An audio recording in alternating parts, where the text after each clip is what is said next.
Hey everybody, it's Colin from How to Cultivate. Today I'm going to give you a full tour of my houseplants.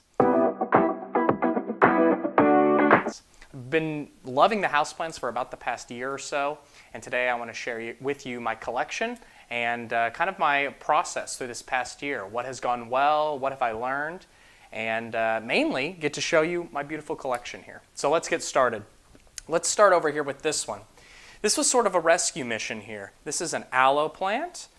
And I was growing this outside, but it was just getting too much direct sunlight. And you can see some damage here on the leaves from that. It didn't do very well, but now upon moving it inside and taking better care of it, it has done excellent. I love to use aloe for many different things. Of course, good for sunburns.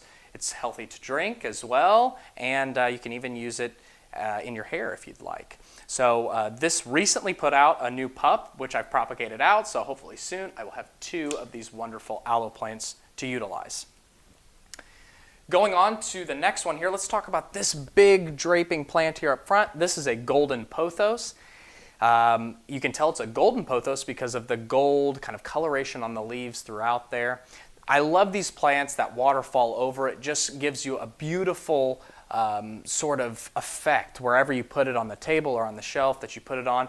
It really is beautiful. It can also be trained to drape along a wall or something like this, adding a beautiful decoration to whichever room you put it in. So that's the golden pothos. Let's talk about this one next here. This is my pink Cadium, which I've really liked. This is also a rescue mission.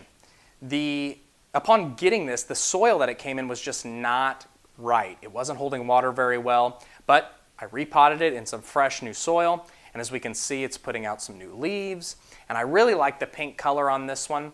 This one likes a lot of direct light, and it likes to be kept pretty moist, so I'll water this one at least once a week, sometimes throughout the week, giving it a little bit of water as well, just to make sure it's nice and moist. It recommends that you water when half the soil is dry, and that's what I try to do.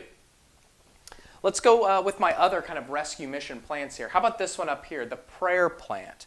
A really beautiful one. It has a wonderful, kind of bright red color along the leaves and on the underside of the leaves as well. Really, really great. This was not doing well for a while, but once again, repotted it, and it is really taking off now. Another thing that I've learned throughout the year is the importance of fertilizing about once a month or once every other month, just to keep the nutrition in the soil at a high level for the plant. That seems to really, really help. Of course, you would understand, why that would help. All right, let's talk about this one next. This is a propagation that I've taken of a snake plant. Now, the snake plant is great. It has other names. One of the funny ones is mother-in-law's tongue. I think that's a kind of a funny name for it. And this was just taken off of a single cutting.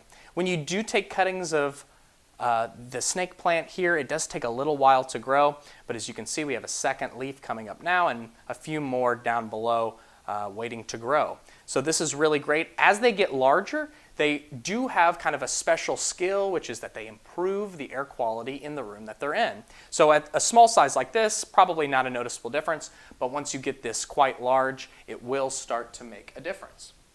So that is the snake plant.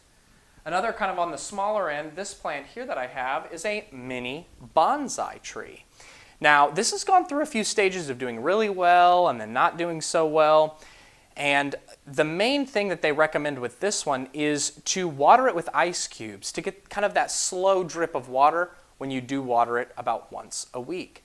And since I've started doing that, it has helped. And I would recommend this ice watering method for any plant that you have that might have some trouble with the soil absorbing the water so quickly. So this one, a little longer, kind of drip from that ice, and that really helps. And that can help you out on some of your houseplants that you might be struggling with. But I really like the look of this one, just like a little bonsai tree, really nice. One of my favorite houseplants is the African violet. I have 2 varieties here, a pink flowering and a purple flowering variety.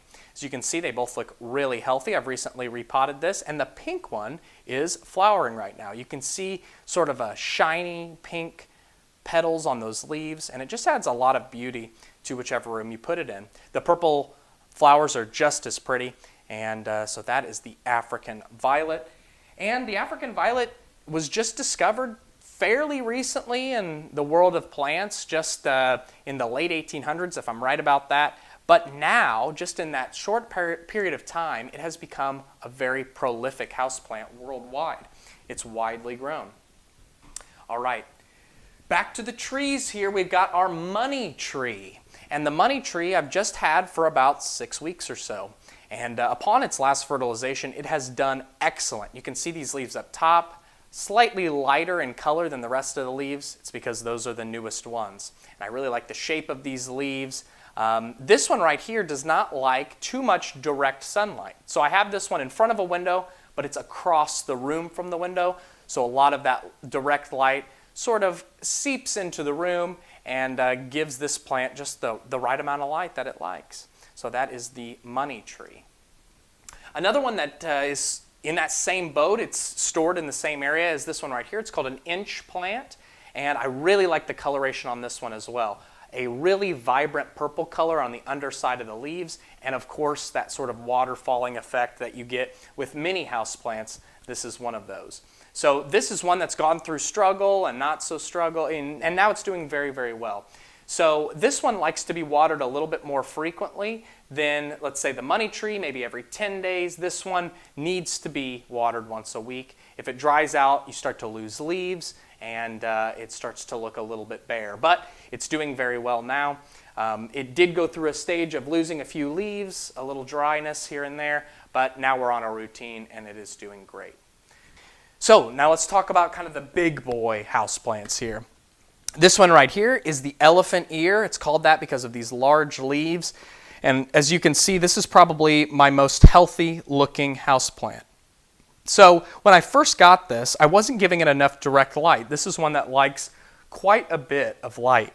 And upon that, it would only ever give me 3 leaves at a time. When that 4th leaf would start to come up, I would lose a leaf, and then that process would repeat. But as you can see now, we have 4 healthy leaves here. They all look robust and strong, and we actually have a 5th leaf coming up. So that extra light has really helped support the plant, make it nice and strong, because I want a lot of these beautiful leaves, of course, and this one is a real statement piece for any room that you put it in. Put it in the corner of a room by a window, and it adds that lush greenery look to that room.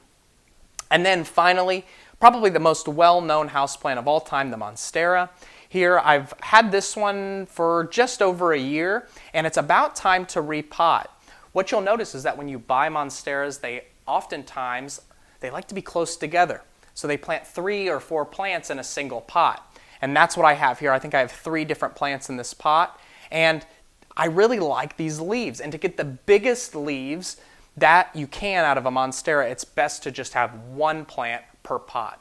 Another thing that you can do to increase the growth of your Monstera is to add what you see in the back here, a moss pole. So that's just sphagnum moss behind it, keeping that nice and moist. These aerial roots that you see on the plant will grow into that moss pole and provide extra water for the plant so that it will continue to grow and produce those big leaves. Giving it that little extra moisture can really make a difference. So this one is going to be a project coming up soon. Maybe you can find a video on that. So that's a quick tour of all my houseplants. We have some videos on a few of these on the channel if you want to see a more up-close look at the journey. For instance, this pink caladium, we have a time lapse of some of the new leaves coming up. So check our channel out for that. I hope you enjoyed. If you have any questions or tips for me for houseplants, please leave them in the comments below. I'd love to read them and answer any questions that you might have. So I've been doing this just over a year now, and I've been bitten by the bug. I'm officially obsessed with houseplants, so there will be many more houseplant videos to come. Thank you. I'll see you next time.